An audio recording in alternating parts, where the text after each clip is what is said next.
Tai va, ką norėjau pasakyti.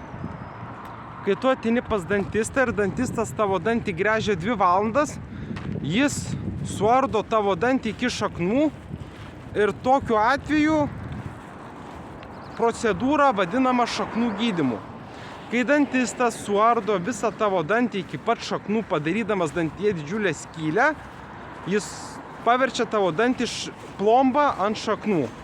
Kai dantistas suardo visą tavo dantį iki pat šaknų, jis pavadina tai dantų gydymu. Bet iš tikrųjų tai yra savivalė. Tai yra savivalė ir taip yra nesąžininga daryti. Kai dantistai taiso dantis 2 valandas. Jokio danties nereikia taisyti 2 valandas. Pas mane nulūžo dantis, sutaisė per 15 minučių. Tai va, o ten buvo pilna karieso. Dantistai užsiema savivalę ir dantis gydo 2-3 valandas tam, kad nereikėtų aptarnauti ir papildomai priiminėti kitų pacientų. Dėl to, kai dantistas suardo tavo dantį iki šaknų, jis tai užrašo kaip šaknų gydymas. Kai dantistas suardo dantį iki pat šaknų, jis tai užrašo kaip dantų gydymas. Iš tikrųjų tai yra toksai dalykas, neįsiu iki to bendrabučio, nes man grasino sumušti ir atimti telefoną. Tai va, yra toksai dalykas, kad dantų gydymas iki šaknų vadinamas šaknų gydymu, nugydymas, dantų nugydymas iki šaknų. Tai reiškia, kad dantistas tavo dantį paverčia didelę skylę ir uždeda plombą. Faktiškai tavo dantis lieka šaknį su plomba.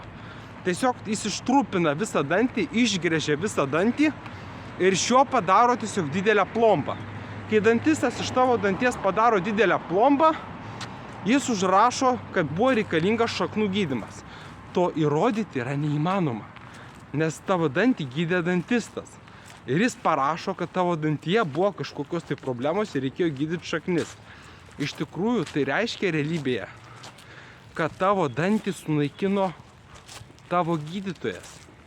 Kai dantistai sunaikina dantį, jie tai pavadina šaknų gydymu.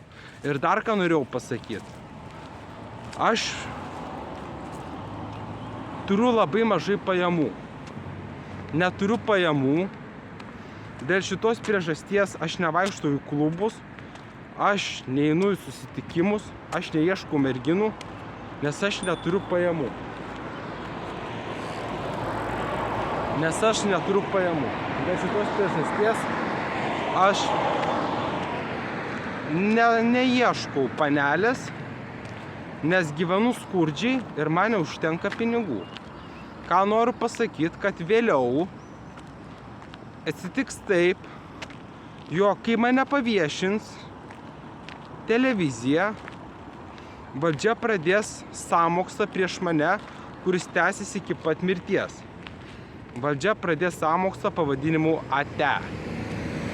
Nėra paslaptis, kad mūsų planetai jau daug metų ir kad mes gyvenam labai skurdžiomis gyvenimo sąlygomis. Ir dar ką norėjau pasakyti, kad šita planeta taip užmigs, jinai perės į hibernacijos režimą, jinai hibernuosis, užsidengs debesim ir užmigs.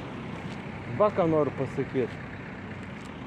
Tai dėl šitos priežasties mes čia ilgai negyvensim ir panašu, kad valdžia apgalvojo visus savo veiksmus, kurie trukdys man gyventi.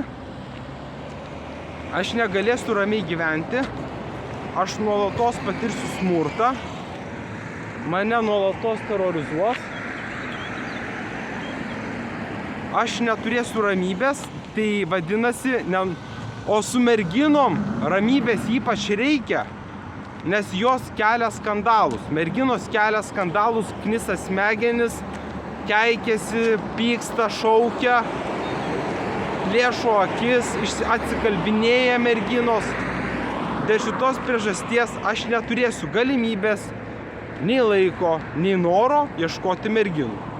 Dominika sudaužė visas mano viltis susirasti panelę, nes jinai po 2 metų bendravimo įlindo į Discordo serverį ir pamačiusi nuotrauką su kita panele mane užblokavo, nieko net neperspėjus. Ir nesvarbu, kad jinai man nerodė jokio dėmesio, suprantat. Nesvarbu, kad jinai man nerodė dėmesio. Nesvarbu, kad jinai su manim nebendravo. Nesvarbu, kad jinai man neparašė jokios žinutės ar pasveikinimo. Aš jį parašiau pasveikinimą. Jinai man nieko neatsakė. Jinai nieko neatsakė į mano pasveikinimą. Tai va, jinai nieko neatsakė į mano pasveikinimą. Neatrašė. Tai va, ką noriu pasakyti. Ir jinai mane užblokavo. Aš dėjau visas viltis į Dominiką, kad galėsiu susirasti panelę, paskui ieškosiu kitų panelių. Jinai mane užblokavo, nieko neperspėjus, nors su manim pastaruosius pusę metų iš viso beveik nebendravo. Jinai su manim nebendravo. Aš jai nebuvau nei įdomus, nei reikalingas. Ir jinai mane užblokavo, nieko neperspėjus be jokios priežasties. Tai va, Dominikas sužlugdė mano viltis ieškotis panelių. Taip pat per valdžios smurtą, veiksmus, kurie mane traumuos, aš negalėsiu net pasvajoti apie panelę. Nes aš patirsiu, mano visas gyvenimas taps košmaru.